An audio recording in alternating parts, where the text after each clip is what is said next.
Kā tevi sauc? Jānis. Un cik tev ir gadu? 14. augustā būja 15. Bet es skatos, tu tādā motobraucēju tērpā. Tas nozīmē, ka brauc ar moci jau cik sen? Jau kaut kādus 2 gadus. Piedalies sacensībās? Jā. Kas ir tevi lielākie mači bijuši?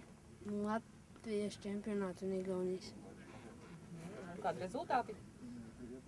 Latvijas čempionātā 9. vieta, Igaunijas arī 9. kaut kā.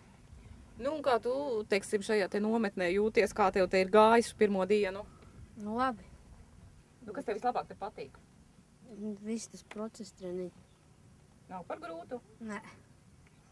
Es jau trenējos pie tā trenera un ikdienā esmu pieredzis. Tu esi pats no kurienes? No Gulbenes rajona. Smiltenes. Jā. Aha. Bet tā pavasarī dzīvoju Gulbenes rajona. Skaidrs. Vai tu domā arī, ka nākotnē varētu tā kā nodarboties vēl nopietnāk ar motosportu? Domāju, ka jā. Patīk un tā. Kas tur tik patīkams ir? Patīk braukt, vienkārši lidot. Treneris esot ļoti bargs un prasīgs, vai tā ir tiesa? Jā, tā ir. Nu, kā tu vērtē, tas ir tā labi? Ļoti. Viņš piespiež un tas arī tā ir.